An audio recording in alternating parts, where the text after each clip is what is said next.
Welcome to this choir tutorial for the worship choir arrangement of What a Beautiful Name by Hillsong Worship, based on the recording from their album Let There Be Light.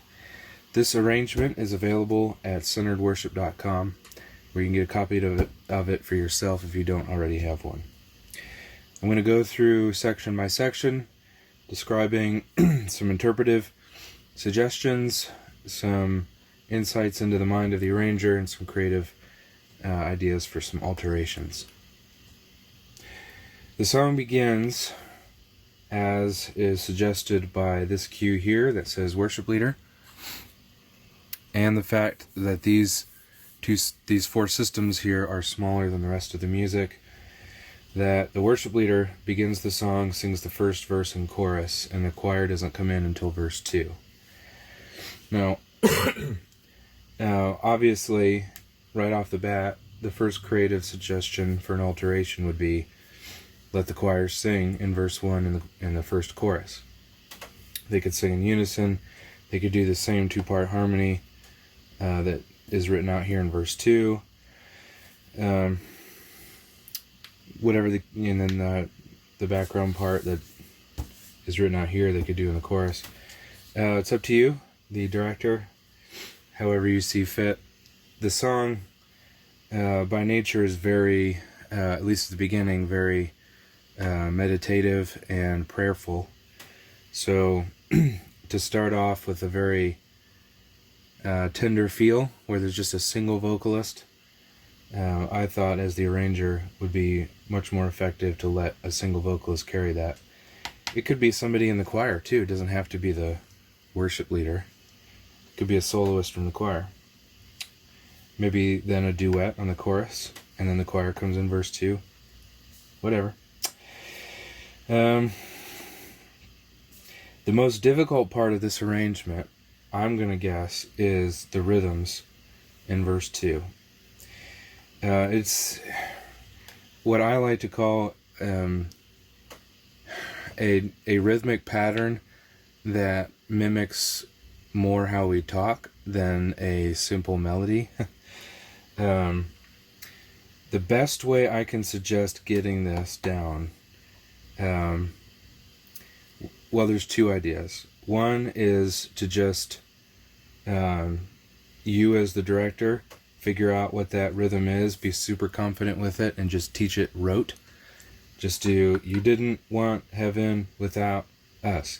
And then just say that over and over again, have the choir say it with you, repeat it back, that kind of thing, and until they get it. If you want to be super mathematical about it, and I do this often in tutorials, just break it down to its smallest subdivision. I think I'm getting this right here.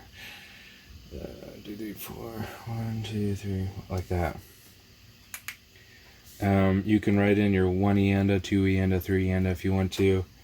Either way, this is what it would sound like if you slowed it down. 1 e and sorry, I'll speak it. You didn't want heaven without us. Like that. You didn't want heaven. Wait, I don't know if I got that right. You didn't want heaven without us. I think I got that right. Anyway, that you get the idea. The rhythm is the same here, so at least once you get it here, you got it there. Coming into the chorus, the choir sings an alternate part from the main melody. What a wonderful name, wonderful name it is, Jesus Christ my... It's important for whoever's singing the main part to be heard clearly, and for the choir to make sure they know that they are a secondary part, to be a part to be heard, but not a part to cover up the main melody. It's a complement. The nice thing is they don't come in with this part till after verse 2. There's a little bit more energy in the song. so that your choir doesn't have to worry about, singing super soft and the bass is trying to hit those D's really quietly. You don't need to worry about that. You certainly don't want to be loud, but at least you don't have to be, super quiet. But let those parts be very melodic, very legato. The suggestion for how to interpret this song is with feeling, with conviction. So let that come out in the choir's interpretation, especially during the chorus here.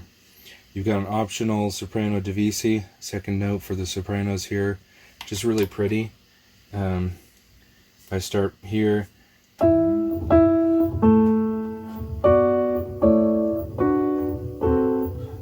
that's not it, sorry.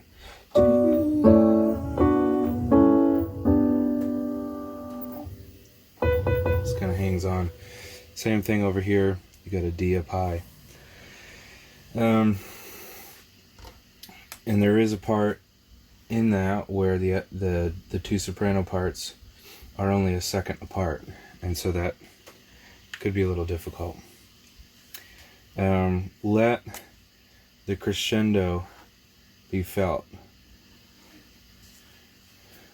Make sure they continue into this phrase without stopping, because that's going to be a temptation. Wonderful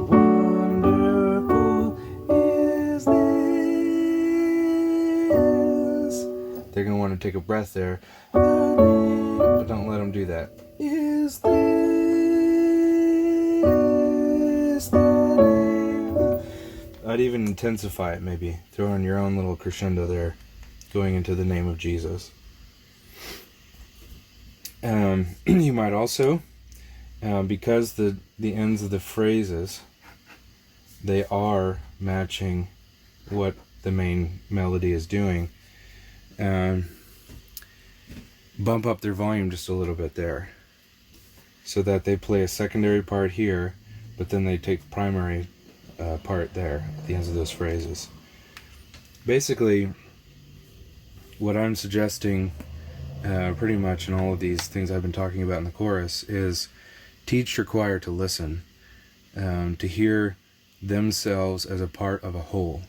I think that really is the root of these worship choir arrangements, is that no longer are they the center doing a performance.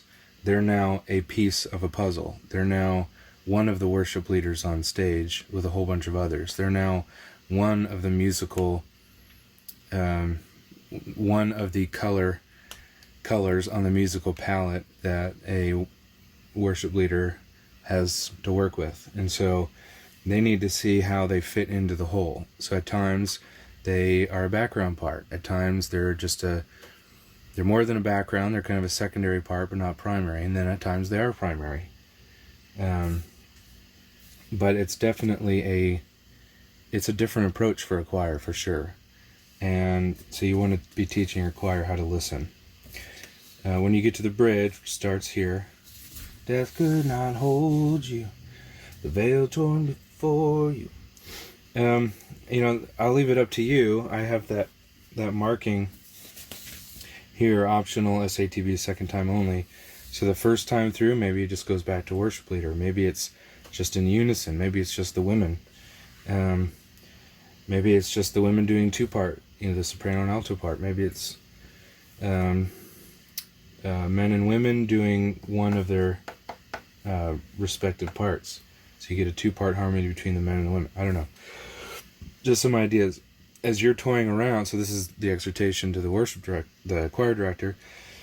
As you're toying around, understand with an arrangement, understand that you've got tools in your toolbox to communicate different dynamics and energy levels and colors. And one of those is how you'd utilize harmonies. Now, I don't want to put any unnecessary pressure on you. You can do this exactly as written. That's totally fine. But if you want to brighten up the colors a little bit, maybe bring more variety, those are some suggestions. As far as the parts themselves, they're pretty self-explanatory. There's nothing tricky in here. It's a pretty straightforward harmony breakdown. It's pretty tight harmonies. The rhythms aren't too complicated. Even when you get to the chorus, there's a lot of 16th notes, but it's not syncopated. It's just... and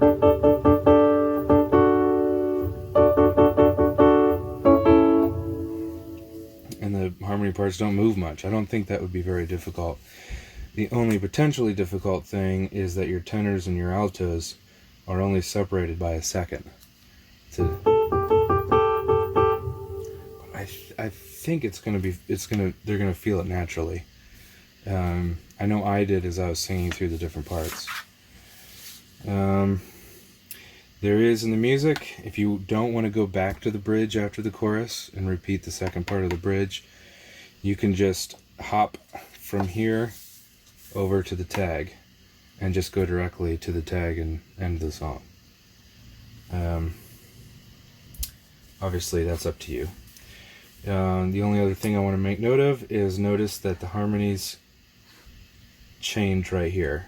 They've been pretty consistent in this last half of the song, but on this what is that, last three measures, they drop down